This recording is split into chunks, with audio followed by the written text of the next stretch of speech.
Wheeze is live. Greetings, everyone. Hello. Hello, everyone. Right, another animal rights show. We've got a packed show today, and we've got some guests coming a little later as well, which is groovy. So Deb was here first, and another gold medal for Deb. You, Deb. Yeah. Carolyn, and then Jennifer, and then Amelia. So they're all piling in. So say hello in the box, people. And I forgot to do my High Earthlings thing. What a lovely collection of women right there. Yes, I was thinking about that, Wendy. Love it. I'm a bit over crowded, aren't I? But we've got Philip from New York. Hey, Philip. Indeed. Right. And we have really nice topics today, and we could definitely ask for the audience's input because there are several, different topics related to speciesism, of course. It would be nice to see what everyone thinks about them. Speciesism, is that the topic? I didn't realize. I thought it was an anti-cruelty show or something. Right. It's always speciesism with that. All about animal welfare on here. It is, yeah. So I think I'm kicking off. Kick off, Roger. Go on. Yeah. Look at that. Oh, never. I live for Wendy's New York. Oh, bless you. All right. So now, just want to. So I wanted to talk about footage, the showing of footage, and the future of showing of footage, because if you think about, when I suppose the movement began, especially if you think about the early versions of the vegan news, it was all just text, and then there was a few line drawings, but they were usually flowers, that kind of stuff, and then there was this idea, well, we can use photographs. And of course, you get photographs in newspapers. And then the idea of video and film came in. And now we've got social media and everybody's kind of putting footage out. So what I wanted to show you is this. It's on the screen. There are captions because it's a little bit difficult to understand. The guy in the middle is a bit weird. You called him a name, didn't you, Wendy? Smug, kind of arrogant or something. Smug git. I think were my words. Smug git. That's the smug one. Git. Yeah. And so essentially, this is We the Free, which, as far as I know, is kind of like a breakaway from AV, I think. But they show footage on the screen. You see the guy in the background on the right. They seem to have a black mask on. I don't know whether that's. I've never been to a We the Free thing. I don't know whether any of you. No, I haven't, but I've seen pictures, and I think they wear like multicolored masks, like almost like pig masks, but multicolored. Or maybe that's just one type of mask. I don't actually know exactly if that's the only thing. And so the guy in the middle, I mean, this all looks like a setup, not by We the Free, but these two guys are talking to the activist who's on the left. They seem to be together, and it seems to be a kind of gotcha situation, because the guy in the middle is going to say, well, we've seen your footage and it's fake, in the sense that it's all from the States. And in Britain, this is presumably Glasgow, because he's got a kind of slight Scottish accent. He said, we've got animal welfare laws, so we know that it can't be real, right? Whereas the activist is trying to say, no, it is. And then they put up little kind of things about Red Tractor and, UK footage and this kind of stuff. So it raises really interesting questions about, like, how do the activists prove? I mean, how do you prove that it's UK footage if that's what you want to do? And the guy was, not having it at all and just saying, no, it's from the States. So therefore, it's not relevant because we've got animal welfare laws. And then he just walks off. And then, do you think you might play? I'm just thinking, is it better just to play the video? Yeah, it could be. I just want to. No, because I mean you're describing it all, and then I just want to prime people. That's what. Oh, okay. Yeah. No, sorry. Carry on. I just wondered if it'd make more sense when people see it. Okay. Okay. I'm going to play it then. getting told off already. Right. Okay. Here we go. So I'm really annoyed at this. I'd like to respond. Thank you. I'd like to respond, but I can't. We'll just have a little chat about what you've just seen. Of course. Yeah, if you just come over here. And it's okay if this is recorded? Yeah? Sure. So how did you feel about that film you've just seen? I mean, that stuff based in America. In the UK, it's actually legislation. You're not allowed to do that, and you will be prosecuted by the Home Office. So that's not really applicable here. So everything you've just seen is... No, that's based in America, all the stuff you've seen. So not here. I know it's not, because I know people who work there. What you're producing is false. So that doesn't apply to the UK, because we have government laws in place for animal welfare. Do you know that? So I'm really annoyed at this. I'd like to respond. Thank you. I'd like to respond, but I can't. So everything you've seen is in the UK. So that was Little and Large, Laurel and Hardy together, and I love the bit where he goes, "We've got government laws for animal welfare. Do you know that?" He says to the activists, which is quite interesting. He was quite smug, wasn't he? Yeah, the smug git went first. So it's always been the case with footage that people have said, "Where is that?" and "When is that?" Right? They're always trying to ask those two questions. And really, what this footage did for me, because I've been wondering about this for a little while, is that when AI gets more and more going, I wouldn't be surprised if nobody believes anything that they see, and they'll just go, "Well, that's AI," and in a weird way, it means that, you know, the use of footage on the street in this kind of sense, the way that it was being done there, might actually be under threat as an actual methodology, because if people just go, "It's AI, forget it," you know, and then they walk off. And if they believe that, then they don't have to take any notice, as it were. In fact, they would probably have a very negative view of footage being shown on the street. This would be just another excuse people use. I mean, they use all kinds of excuses not to face reality. And I think there are ways to around that. For example, I remember when we did show footage in the street with different activist groups, one of the things we did was to include footage from Greece that was easily recognizable. You had, for example, a backyard slaughter that they know it happens on certain days, although it's illegal. And then you could use that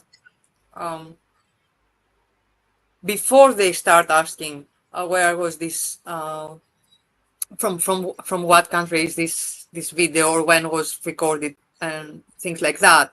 We would say straightforward that what you are watching is from all over Europe, and this and this and these screens are playing footage from Greece, for example. So that would be a non-issue from the beginning. But the whole game goes to go through that quickly and frame it as a rights violation, and go straight to the, and what if there was a painless way, you know, a quick way, whatever, would be then, the slaughter would be then okay, and ask people questions about that, and, you know, make it an ethical issue. And it was quite easy to do. I mean, most activists were able to do it, to you know, to get to the conversation where they wanted. Yeah, well, that was kind of my next point, in the sense that there might actually be benefits for footage not to be as useful anymore, in the sense that, because, I mean, if Jeremy was here, he'd be saying, well, the problem with footage is it's treatment based. or it makes people think about treatment, right? And so that's the immediate problem of showing footage. And everybody's going to probably think, oh, well, you know, they've chosen the worst bits and this kind of stuff, right? And so this has always been the kind of issue. Excuse me. So it's almost yeah, like so, I think whatever you show people, they're just going to choose to believe actually what suits them, what they want to believe at the end of the day, aren't they? Do you know what I mean? Whether you can show it's all in your country, it's not the worst, this is like, these are so-called free range farms, or they're organic, or they're supposed humane killing, or whatever the rhetoric is. I think people still always in the back of their mind don't really want to absorb that. Like, do you know what I mean? It feels like no matter what the footage was, I think they're probably very sort of reticent to take on board what you're saying. And that's, and going back to Jeremy, actually I was thinking about Jeremy because I know he'd started to use a lot more footage which was showing our fellow animals in very much more positive ways, like showing them when they're joyful, when they're happy, when they're playing, and bringing conversations around that way in showing the individuality of our fellow animals, and how, you know, sort of taking people down that route. Like, do you see them as individuals? Do you see that they have moral lives? Do you see they have emotional lives? Therefore, do they have inherent value? So then, What happened? I don't know. But yeah, I mean, it's true, isn't it, what Wendy was saying, in the sense that if you then said, well, do you think it'll be wrong to kill, you know, these individuals who you're showing in a joyful thing, and you're saying not because it's cruel, just because they're alive and they're obviously enjoying their life and everything. I remember a few instances where we used both, just to juxtapose, you know, the slaughter video with the happy life video with free individuals, and that made the conversation even more easy. But what happens with the graphic videos is that people get emotional. This is actually an appeal to emotion, and I think that this works really well with humans, because we are very emotional animals, no matter what we would like to think. And then you have, you know, your opportunity at the moment where the person you're talking to is shaken and emotional, to make them think about this other person in the screen that is losing their life, is fighting for their life. I mean, I think when people have seen the graphic footage, it's much more difficult to forget about. No matter what to say, it's much more difficult to forget about it. I mean, most people have never thought about what happens in a slaughterhouse. And suddenly you are so... It'd be easy for them to forget about it if they think it's AI and it's fake. And I mean, Deb is saying, I mean, people for the ethical treatment of animals were always getting accused years and years ago of using fake footage, or even staging it, even going into a slaughterhouse, or, you know, like maybe a lairage, or certainly a farm, and doing terrible things to them just so they can film it. So there's always been ways of people to avoid that in a way. And then this this is Deb's first point. Now, it's quite interesting because the guy in the middle there was obviously kind of tapping into that thing that a lot of people seem to really fall for, which is, you know, our animal welfare laws, our country's animal welfare laws are the best in the world. Now, farmers in every country in the world will say that. But again, if people believe it, and if that guy believed it, say, well, that was from the States. So, you know, you would never get footage like that from here because our welfare laws are top notch and everything. So again, they're just looking for stuff to, you know, they're trying to find cracks in the armor in a weird way. that's why it's important, no matter what kind of footage one shows, that's why it's important to frame it as a moral issue, and lead the conversation where it should go. Do we have the right to murder these individuals who want to live, who have they're aware of the world around them and themselves, and have families and social ties and a will to live. So no matter what the treatment issues on the footage, one could always lead the conversation there, because people know that in order to eat a steak, you have to kill someone. They know that. So I think this is the way around all kinds of denying the footage is real. I'm a little bit torn about that thing about emotions, because if people get emotional, then they're going to start feeling guilty.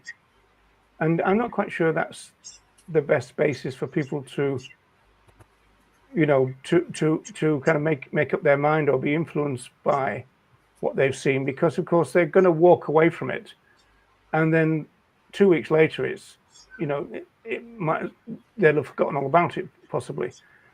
Whereas the argument would be a rational approach to get them think morally rather than emotionally. And I know those two things can be linked together, and Reagan said the same, that you need kind of emotion and rationality together. But I sometimes wonder whether, say, the AV approach is based on creating guilt in people. I'm not quite sure. But I think guilt can have positive repercussions, because it's an emotion in us that gets us to look at ourselves and look at our behavior.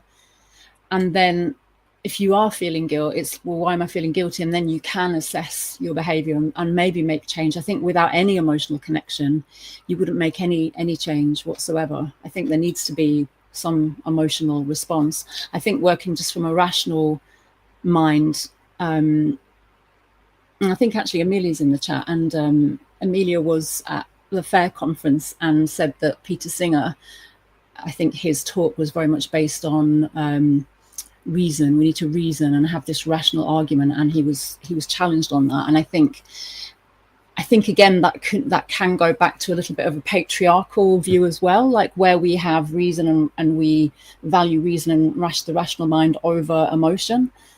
But I think people do often make decisions from emotion and then apply reason afterwards. So I think emotion, I just kind of agree with Nella that it is really important to get people to connect in some way, because I think your rational mind won't really just connect. So there has to be an in somewhere. So I would say, yeah, I'd agree with emotion. Yeah, I think the argument is you can't just have one. You need a blend of them. As I said, Reagan suggested that. Shall we move on, because our guests are arriving in 10 minutes. So I think it's 10 minutes, isn't it? Yeah. So Wendy, your one is this. Yes, Tyke. This is Tyke. So some of you might know this story. I think this is quite one of the more well-known resistance stories. Tyke was born around 1973, and she was from the African bush, from Mozambique, and she was enslaved and forced to perform for a circus in Honolulu, and she had multiple performances in different circuses, but that's where the last day of her performing was, when in 20th of August, it was 1994, so we're just coming up to just past the 31st anniversary, she actually, during a performance, killed her so-called trainer and escaped the venue and went out into the streets and injured about 13 other people during that. She was on the streets for about 30 minutes and then eventually was shot, and she was shot 86 times and then eventually collapsed and died from the wounds. So it's a very sad anniversary, and it just kind of, I wanted to kind of use this as a story today, just one, because it really affected me when I read this story, very first time I read it, but also the fact it's just been the anniversary, but also it just ties into something I've been thinking a lot about and speaking about recently, which is animal resistance, fellow animal resistance. And it's kind of so tragic in a way that when you see like these poor individuals, you know, when they do resist, you kind of really want to cheer them on, and you think, this is absolutely brilliant, and of course you're going to resist, and you want them to have freedom, you want them to escape and then be given sanctuary or something. But of course in so many cases it doesn't happen, because Tyke can create so much damage on her way, and of course the risk to life of mostly of humans, then she's just going to be killed. So although you kind of want the resistance, you also know that it's not going to end well for people like Tyke. So yeah, so it kind of is really bittersweet, I think, this story, the sweetness of the resistance and of course the tragic death, and the fact that, you know, that she resisted is also really, it's really emotive as well, because she's obviously got to the end of what she can bear. You know, she's put up and tolerated and endured for so long, and then she's lost it, and she's had enough, and so you know, it really pulls on the heartstrings, I think. And but yeah, just I always like highlighting stories of animal resistance. I think it's really important because, and as I said in a talk recently and at the Failed Vegan, it reminds us that our fellow animals are not helpless, voiceless victims. They are fighting, they are resisting, they use their voices and their bodies, and they resist all the time. Yes, Amelia, yes, Sarah Collins' book is one I mentioned in my speech, actually. And I think, yeah, I think it's important that we keep bringing these stories up and sharing the stories of individuals like this who are resisting. Here's a question: Do you think it's better? You know, I know the language here is not really great, but that she had 30 minutes of freedom, which is not really freedom, I know that, and then kind of was taken out. I mean, was it 86? I mean, 86 bullets, yeah. Yeah, that sounds ridiculous. But if she hadn't escaped and then had not been shot, presumably she might have another 30 years or 15, 20, you know. And you can see even there that she's got those shackles around her, you know, her feet, which would be used to chain her down, right? So it's a real kind of, you know, good on you in a way, but she chose that, didn't she? She chose that. So obviously she's not going to know what's going to happen when she gets out. But and the thing is as well, if they'd managed to calm her down, because what's interesting about Tyke's story is that there were a few incidents prior to this where she'd escaped briefly and then being recaptured again. And there was one time she escaped for it, and they called it, of course they call it rampage. She went on the rampage. Love the use of that language, don't you? She escaped for basically about 25 minutes in a North Dakota state fair, and she injured her so-called handler and frightened onlookers, but they obviously managed to get her back. And I think there was another one actually. Yes, so there's one in April 93 and one in July 93. She escaped both times, once in Pennsylvania, and she caused about $14,000 of damage. And then she also apparently attacked a tiger trainer during that stay in Pennsylvania. And then she went on this 23-minute escape in July 93. And there was also reports during that same kind of period where there was police reports of her being beaten in public by another handler, and he was beating her so badly that she was screaming and bending down on three legs, to just avoid being hit by him. And then whenever he walked near her, she was just screaming. After that, she was so terrified of him. So there's incidents leading up to this, but it just makes you think if they'd managed to calm her down, would they have taken her back? Because obviously for them, she's a commodity. She's going to bring in audiences and money. So it does make you wonder. I think it's that they do say in the report that they didn't manage to calm her down, and that's why they shot her. So, that's what they said when they killed Bazou, the alpha male chimpanzee, in the Attica Zoo park, the Attica Zoo prison in Athens. They said that they didn't have time to anesthetize him because it would take 15 to 20 minutes for the drug to take effect. So they just murdered him, shot him down. So I don't think that they are going to try when our fellow animals escape. I don't think that they're the people who oppress and enslave them will try very hard not to harm them.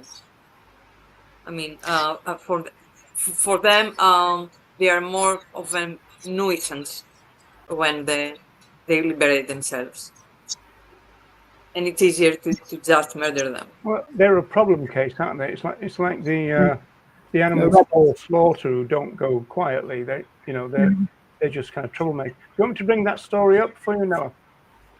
Yes, I thought it would be a good story to follow Wendy's story, especially because this summer was the 30-year anniversary of his murder.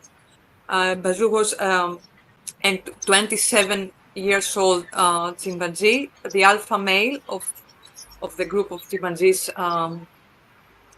living in prison there, and he managed to escape, and he left from the space they are held, the cage, and he ended at the car park, the parking lot, where he was shot. So for a short time he was free. He was even outside the actual zoo. And to answer your question, the one you asked Wendy before, if it is better, I don't know, because I cannot even answer this question for myself. I mean, if I was in prison, if I was trying to escape, if I could manage to escape some way and I was free, would this be not enough, but would this be better? I think it would be better. I think it's better to try to liberate yourself than accept your enslavement. And that's what humans do, I mean, for centuries. So I'm inclined to believe that our fellow animals feel, the same. Yeah. It probably depends on the individual, doesn't it? Some individuals give in to their captivity and think, well, I'm just going to do my time and whatever. And I think especially for individuals like these we're talking about, their spirits have been so broken. It's amazing that they find that resistance in themselves. Because I think sometimes think, oh, well, why are they all not trying to escape? And I'm sure many are, but I'm sure some just are so broken and don't really, have the wherewithal to, and it's so normalized. Their life has been so normalized. Sometimes, they don't. It's an impossible situation, isn't it? Yeah. When Ronnie finally convinced me to be the Northern Press Officer of the ALF, I talked to my sister about it, and she was really opposed to the release of minks into the ecology because of the damage they do. And it's kind of really probably the most problematic of ALF actions of all of them in a way, because most of them don't go anywhere, even though they can, because they're kind of institutionalized, and also that's where their food is. A lot of them then are subject to being run over in the local vicinity, and that's because they're not used to fast-moving traffic. So they're not careful about that. And then the few individuals who do spread out, then they get involved with fights, with otters and minks who are already there, and then they'll go for the easy option, probably get into chicken coops and this kind of stuff and all that. And so most of them kind of don't make it. And the activist said to me, yeah, but if the odds were against you making it, you'd still go if you had a chance and you were a prisoner. So that's how they rationalized it, and that's why it's a really difficult situation, because you don't really, there's so many variables involved that you can't really know whether that's overall, and I know this is kind of consequentialist in a way, but overall whether that's a good idea or not, you know.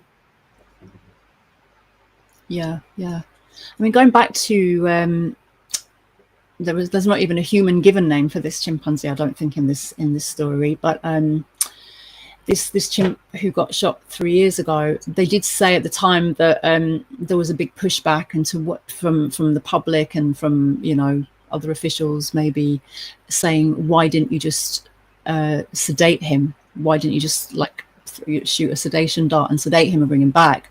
But they were saying that for an individual of this size and power, and with his adrenaline going like it was, that the sedation wouldn't have worked. So I think there might be cases where they would sedate them and bring them back. But obviously, and going back to what Carolyn said, because you've got a troublemaker on your hands then, haven't you? Troublemaker, yeah. And obviously it's the damage, it's the optics, isn't it? It's the optics of what's happened for your establishment. It's damage. And if someone gets killed, then, you know, then that's really obviously for them. And the thing is, it happened during the day where they were guests at the clients at that facility anyway, and there were people in the parking lot. And his name, he had a name.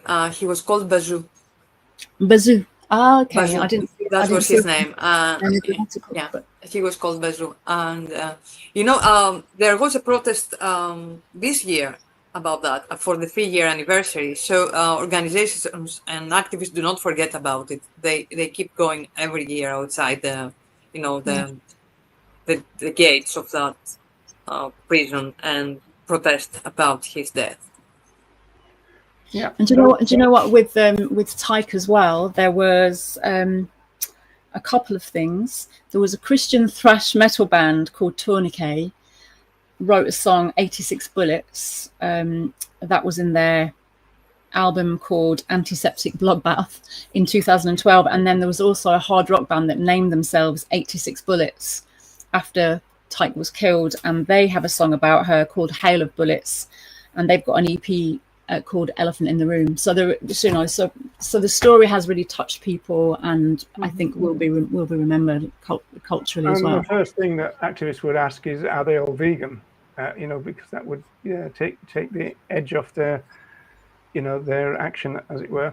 Well, probably they are not all vegan, because usually outside the so-called zoos, people that protest are vegan and non-vegans alike, and it is weird. It is weird. I had a conversation a couple of months ago. I was outside that place protesting about dolphins, and there were people there protesting about dolphins, but they said, you know, we are not vegans. And I asked them why they are there. I mean,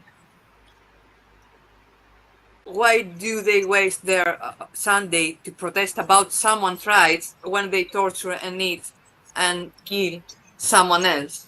And of course, they did not have an answer, but the usual crowd is mixed. It was always the same at MBR Acres as well. There were lots of vegans there, but also a lot of local people who, once they found out what was happening locally, came to like join camps and the camp and the protests. But many of them weren't vegan. I think some did actually go vegan from that, which was amazing. And obviously we're mixing with vegans, so it's always that chance to do that outreach, like you say, Nella. But it's interesting how you do get people who will give up their time for some atrocities whilst being complicit in others, which is interesting, because I think that leads on to the next story, and we've got Elli here somewhere in the way. Yeah, so pleased to say we have Elli to join us, Vegan Life, and also your final story is relevant as well, Nella, which is this one. So... Yes. Hello, Elli. Elli knows about that story very well. This one of the individuals that was rescued from the wildfires 10 days ago. Really bad wildfire with several fronts many animals were killed. And this person rescues the sheep individual, and now her name is Melpo. It was given to her afterwards, the name, and she now lives in a vegan farm, the vegan farm, and she's safe. So everyone was cheering about her and was really happy about this rescue and the fact that she made it. And there was another sheep too. But these are people who consume animal flesh. And as I was reading the comments, I had this overwhelming feeling that nothing makes sense. And of course it does, because we have theory, we know about the absent referent, we know that people do not think the same about this individual in front of them, or in a story, or in a newspaper, or and the flesh in their plates, because what is missing from the plate is not what, it's who, it's the individual itself, it's the animal. There is no meat without the murder of an animal, but it takes a different shape. And when we actually kill our fellow animals and cut them in pieces, it's like they are not in the picture anymore, and people can hold opposite beliefs and be really happy about Melpo who made it, and not even think about the meat in their plate. So I would ask Vasilis. Hello, Vasili. Welcome. Vasilis is an activist from the Vegan Life NGO, and he also knows very well about the incident. So I would ask Elli and Vasilis to give us our take on that, what happened. Hello, everyone. Thank you for having us. Good to have you, Elli. Thanks for coming on. And also, Vasilis is from Patras, which is the area where the fires happened. Yeah, as Nella said, it's interesting the fact that everyone was talking about these pictures of the sheep being saved. Like in Greece, it went viral. 2 photos of the 2 sheep that were saved from the fires, and there were so many discussions. So we tried to gain the attention of all these people and tell them that these animals were saved because of the fire, but they were going to be slaughtered. And in a way, the fire saved them. And I think that's really interesting to think about. Like their only opportunity to be saved was to have a fire. You wrote a very interesting piece on that, Elli, and if I'm not mistaken, the title was that wildfires are the only opportunity for freedom for some individuals. And also these activists, if they went to save these animals without a fire, they would be called terrorists. But since they were fires, they were called heroes. So they were the same people saving the same animals in the same conditions, and now they are heroes. That's really interesting to me. It's really interesting. Yeah. If only we had a sociologist to break this down for us. Imagine that. Oh, here we go. I would go for the functionalist thing that I'm always talking about. And so, you know, sheep are for eating, but they're not to be burnt on a hillside. And so that automatically puts them in a different category for speciesists for a start. So that's one way that they might have a differential view of them. You know, I mean, even kind of, oh, look, there's some meat being wasted. I mean, I imagine some people would have that view. Yeah, You know? but most people were happy the animals were safe. Not only the media, but also imagine, because I've been to many wildfires. Uh, so I've seen also the policemen or the firemen. They are always helpful to help you to save the animals. And they, like, you go into a private property and you catch the animals and nobody is against you. They're like, yes, please save them. They don't even ask you where are the animals gonna go or whether these animals are legal. Most of them aren't, or most of these places aren't legal. So nobody asks you anything. And after the fires, some of the farmers try to find the animals. And then the discussion starts, like, where are the animals? Were they legal?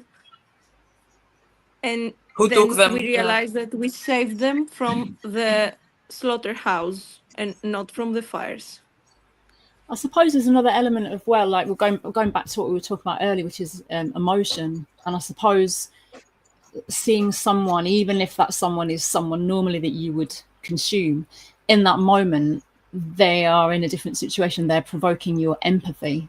And I think maybe that's where people's empathy is you know, somehow takes over, and then all they see is someone struggling, someone suffering, someone in trouble, and they respond from that place of empathy and emotion.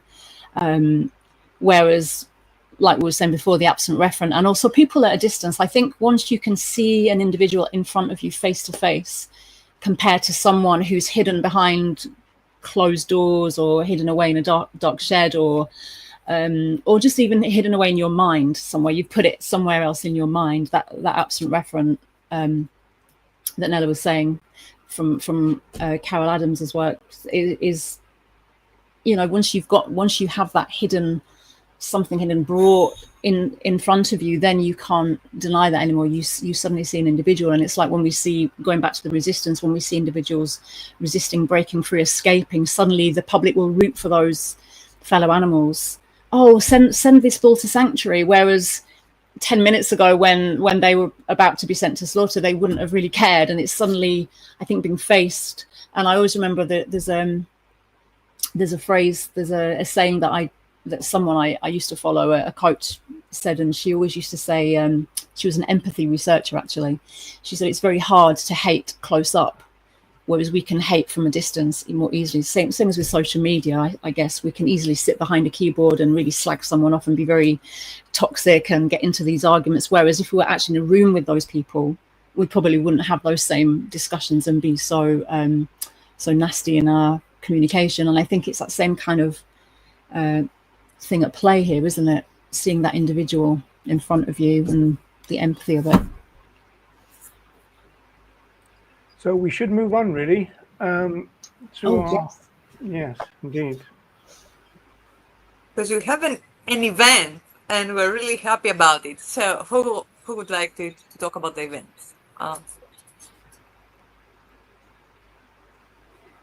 Vasily, would you like to go? Oh, okay. Yeah. Elli's muted.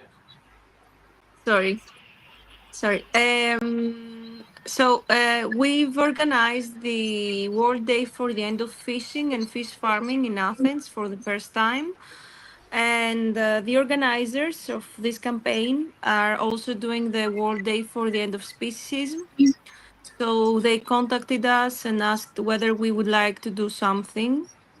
But since it's August, and in Greece, August means nobody's doing anything, we didn't organize a protest this time. We thought that it would be more helpful to have an online seminar for the people to learn more about this term.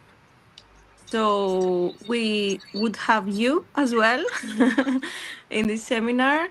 And we hope that we could educate more the Greek audience on this matter.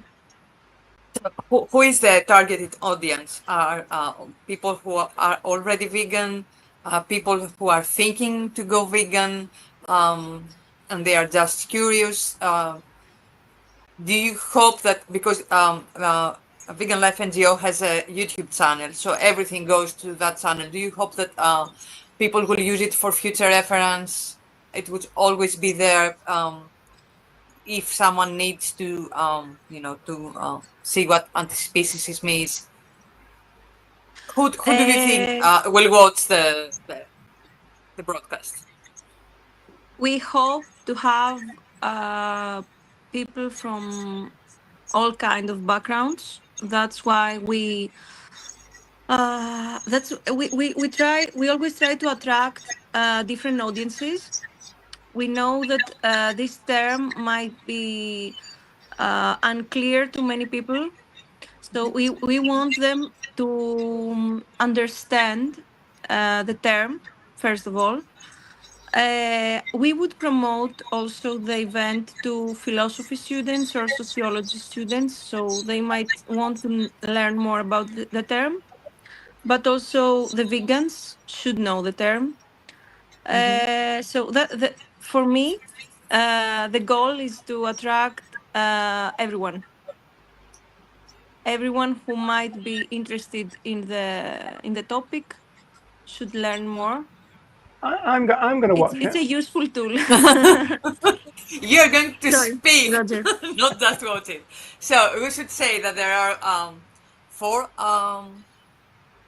speakers. Two speeches will Yeah. be in Greek, but the other two, one from Wendy and one from Roger, they will be in English. So our audience could tune in if they like. It's on the 30th of August in the morning, and we'll post the event in our social media, of course. Yeah, the first two speakers will be in Greek, and Roger and Wendy would be the two last speakers. So if anyone wants to join us, they could join us afterwards. We would I'm practicing also my Greek, Ellie, but it's not good. yeah, no, my Greek is no problem. I think really we would sorry about have that. Nella's help. And also, I wanted to tell you that we have many answers in the event because we didn't promote it. Like we just put the event, and we have 150 answers and many saves on Instagram, like around 60 saves on the post.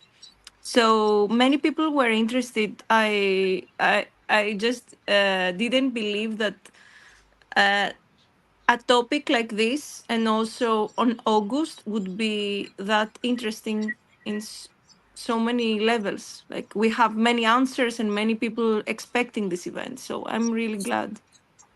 So we expect a large audience Yeah. then. That's very hopeful. That's great. Ooh, I'm all nervous now. I Yeah, don't yeah. think you're right. And we'll have someone interpreting in sign language, in Greek sign language. With I just hope we wanted could to, have them. Yeah. yes, but usually Yeah, you do. I mean, that's a during great idea. the festival, you always arrange for Yeah. sign language interpreting.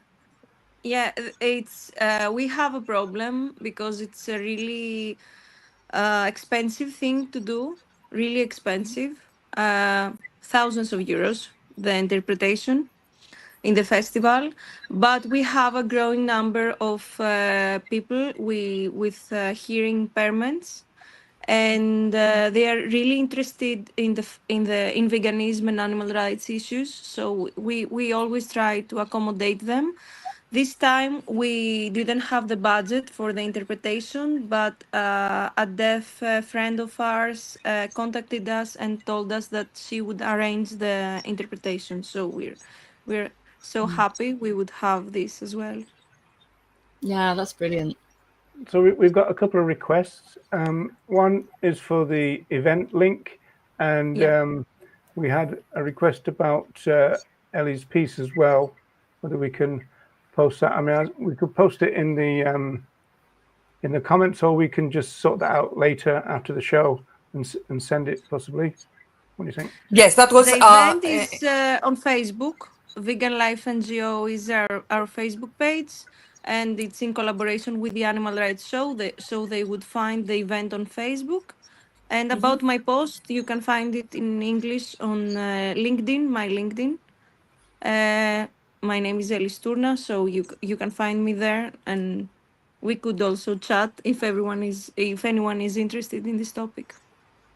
And also, this post is on Instagram, and there is the instant translation what Instagram does if someone wants to find it there. And I'll post the event on our stories too. I've done a couple of days ago, but I'll do it again so people can find it easily. Yeah, nobody's got is it Substack? I've been wondering about whether. Yeah, everyone's doing Substack now, aren't the new they? thing now, isn't it? Yeah, the new thing that everybody's on Substack. I've never ever seen it, I don't think so. I've read a few pieces on there now. It's becoming more common. Just like a blog, yeah. Kind of thing, yeah, I think so. And you get an account, and then I haven't created an account yet, but I'm thinking of doing it as well. Right. Wendy and Roger, would you like to share the titles of your presentations? Yes, Wendy. Yeah, well, mine is called Dismantling Speciesism in Solidarity with Our Fellow Animals, and it's I'm doing the same talk that I gave at the Fairley Island. What's it called, Roger? Fairley Island in the vegan Fairley. Is that how you pronounce it? Fairly vegan. Fairly vegan. It's a bit weird. It's a bit weird in English. It sounds like failure. Yeah, it does, doesn't it? It's a bit Fairly, but yeah, the Fairly vegan. But I'm just gonna have I might just make a few adjustments to it, so it might be slightly different. I'm kind of doing a little bit of a mini rewrite on that. Yeah, you've got to update it, Wendy. It's a week old now. I know it's a week old now, so I'm just updating it a little bit. But it might be just a slightly different audience. So I'm going to be talking about that, dismantling speciesism and solidarity. And yours, heard people were crying. Oh yeah. Yeah, it's true. Yeah, it's like, oh god, let's just go. I'm crying because it's it over with. Talking of emotions, Wendy, some people were crying at the end of your talk. Yeah, that's I suppose that's quite nice in a way. People are emotional. Good to let your emotions out. Because I had the volume cranked right up and their ears are bleeding. Yeah, their ears bleeding. Will she stop? Grown men are here. I said to Jenny, said you had grown men crying. I was like, that is a goal of my life. Get grown men crying. But, yeah. Won't be the first time. So my one is just called Defending Full Veganism, and so it's tapping into my kind of work on the history of the vegan social movement, and it's a defense of the expansive vision of veganism, which is unfortunately fading away or under attack and under challenge, and has been now for quite a while. So that's what mine's about. Great. They both sound interesting. I would like to ask Elli and Vasilis if they believe that there is really a need in the movement for explaining what speciesism is and what anti-speciesism is, because there is all this talk about cruelty and love is fine, and carnism, of course.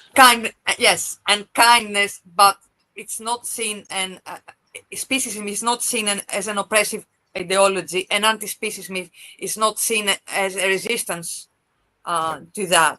So do you think that in the vegan community there are still people that are not very clear about what veganism is and what speciesism is?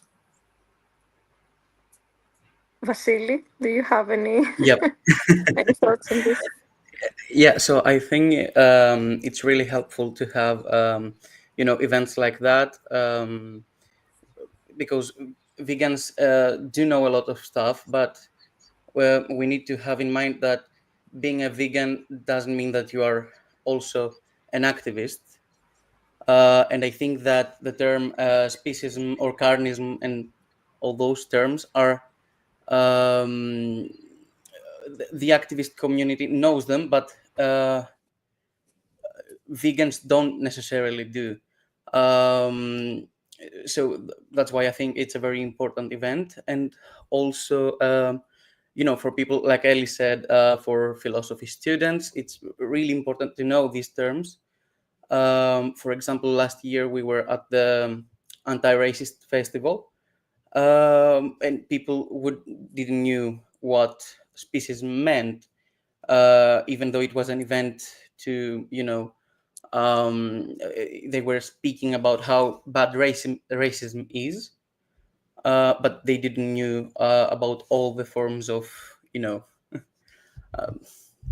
they only knew the human term. And this So, is yeah, something you do a lot as an NGO, I mean, alliance politics, but not with an agenda. You appear to those events because they're important to you as human rights activists, but the opportunity is always there to, to make meaningful connections and present the case for our fellow animals to those who already believe in the end of oppression. Do you think it's worth mentioning what time the event is? Because yes, you're right. And sorry, I wanted to add to what Vasily said. I wanted to add that 2 days ago we did our volunteer because we are doing the festival, the Vegan Festival, in October, and we are doing a lot of education on our volunteer team. So we met around 30 new volunteers. In total, they are around 150. But we started by educating them, and we had a part on speciesism and the connection between human rights and animal rights issues. So we realized that, as Vasily said, we had a lot of vegans participating as volunteers, but they weren't connected with other vegans. They didn't know any theory and terminology. So it was really helpful, and we had great discussions with them. That's why we are persuaded that it's super important for everyone to know the terms and use them correctly. So about the event, I don't know, like it's the hour is 10 o'clock, I think, in the morning, but for Greece, which is so it's 8 +3. a.m. Yeah, +2. It's 8 a.m. Okay. Yeah, that's what came UK up. and Irish time. Yeah. Oh, right. I'm glad you clarified that, because I thought it was 10 to 12 for us and 12 to 2 for you. Okay. You gotta get up early, Doc. Yeah, everybody's going to be tuning in at the wrong time. I'll be going at slightly different times. I'll be there at 8. What does that do for the States? That's the middle of the night, isn't it? The middle of the night. Yeah, it could be in the States. midnight for some. Yeah. Unfortunately, we can't have a time frame that suits everyone. Yeah, it's very difficult, isn't it? Because even in the States, there are different time zones as well. Sometimes it's 5 hours, sometimes it's 8 hours. It can be very tricky. In all the seminars I participate in, I'm like in the middle of the night because they're in US time. And Me too, but we also in Europe and countries around Europe, we also need education. So I think we should add more seminars on time frames that are best for us. And also, I feel that the Greek audience really needs seminars on these topics. And I also wanted to add that for the Greek-speaking audience, we would have Maria Ioannidou, which is a social psychologist and would speak about speciesism on psychology. Maria was a guest at the show, and she has presented her work. Okay, so in the show. you know you know, her work on speciesism, on also on vegetarians, which is really important.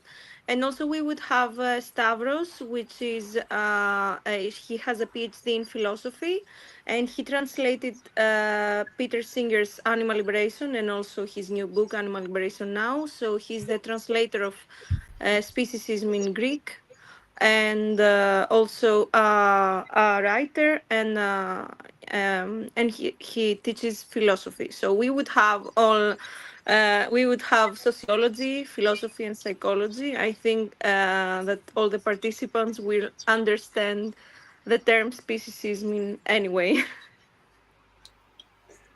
Would it be any use if we put together a 2-minute promo video for you? Could you use that at all? What? Sorry. What do you mean? Or just saying that we're taking. Well, you know, I'm taking part in the Of event. course. Yeah. And Wendy, you could do one of those, couldn't you? Yeah, definitely. Yeah. Oh, Giving you a bit of work you didn't want. No problemo. Right, so we're on the hour, so I'd like to thank everybody for tuning in. I'd like to thank our 2 wonderful guests for their contribution as well. And have we got another one planned, Nella, Wendy? I can't remember. I think 2 weeks we'll be 2 here. weeks. Wow. Right, well, that's pretty good going for us at the moment. So, okay, so we'll say goodbye, and thanks again, and we'll see you again. Yeah, thank you. Thanks so much, Elli and Vasilis. Thank you. Bye. Thanks, everyone.